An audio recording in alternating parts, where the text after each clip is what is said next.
బైసా మున్సిపాలిటీలో caption member election జరిగినాయి. ఆ ఎలక్షన్స్లో ఎంఐఎం పార్టీ నాయకులు ఏదైతే ఆరోపణ చేస్తున్నారో బీజేపీ ఒక కౌన్సిలర్ని నేను ఎంఐఎం దగ్గర పంపించినని, నేను గిట్ట పంపిస్తే బీజేపీ కౌన్సిలర్ని నా ఆరోపణ మీరు గిట్ట సిద్ధం చేస్తే నేను దేవుడికి మానించిన వ్యక్తి, ఒక ధర్మంకు మానించిన వ్యక్తి, నేను భారతీయ జనతా పార్టీ ధర్మం, నీతి నిజాయితీ నడిచిన పార్టీ ధర్మంకు నేను నాకు గెలిపించిన వ్యక్తులు, నాకు గిట్ట అవకతవకలు చేసేది ఉంటే,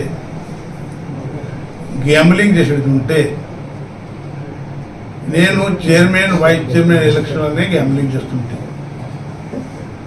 కానీ గత 15 years నుంచి ఎంఐఎం పరిపాలన ఉంది, మార్పులు రావాలా, బైసా పట్టణ వాసులు మార్పులు కావాలని కోరుకున్నారు.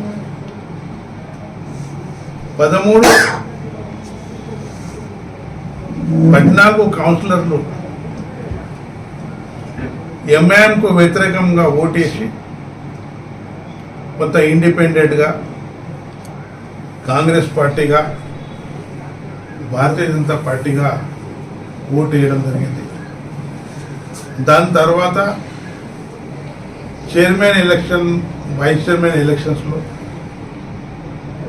ఎంఐఎంకు విరుద్ధంగా ఓటేసి బైసా పట్టణానికి చైర్మన్ వైస్ చైర్మన్ గెలవడం జరిగింది.